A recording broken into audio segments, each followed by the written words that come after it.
Intindi ko na nga lang eh. Magulo pa isip nun. Sir, mas kailangan kanya ngayon. Mas dapat ho nga kayong mag-effort. Timing is everything. Ang masasabi ko lang po sa inyo, Sir Seb, huwag kayong mawala ng pag-asa. Kasi po, para sa akin, you are still the one. Hindi ko muna kukulitin. Habang magulo pa iisip. Ay, sir, pwede naman ho kayong mag-effort nang hindi siya makukulitan sa inyo. Ano ibig mo sabihin?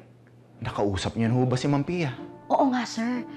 Baka mamaya mabali pa ni Ma'am Pia yung assessment niya dun sa case natin. At kapag nagawa niyo yung malaking pabor kay Ma'am Sam, mas ma-appreciate niya kayo. Bida kayo niyan, sir. At mai-in-love siya sa'yo dahil ikaw ang sagot sa mga problema niya.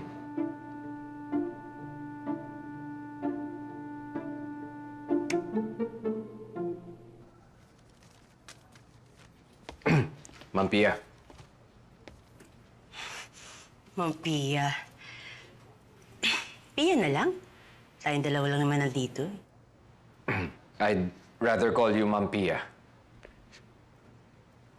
So, Ma'am, regarding sa assessment nyo kay Sam, I believe hindi naging accurate yung assessment nyo sa performance niya.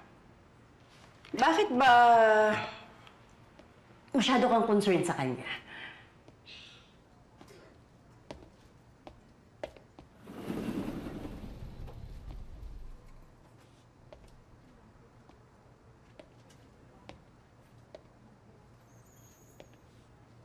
Hindi mo ba nagustuhan yung mabango kong review sa'yo? No, Ma'am. I am truly grateful and I thank you. And you're grateful? Mm-hmm. Alam mo, Sebastian, wala ka mapapala kaya sinto.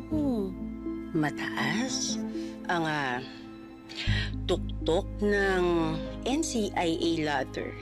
Alam mo dapat kung kanino ka dumidikit para makaakyat ka kagad. Alam niyo, Ma'am, hindi ko talaga pinangarap na... Shh!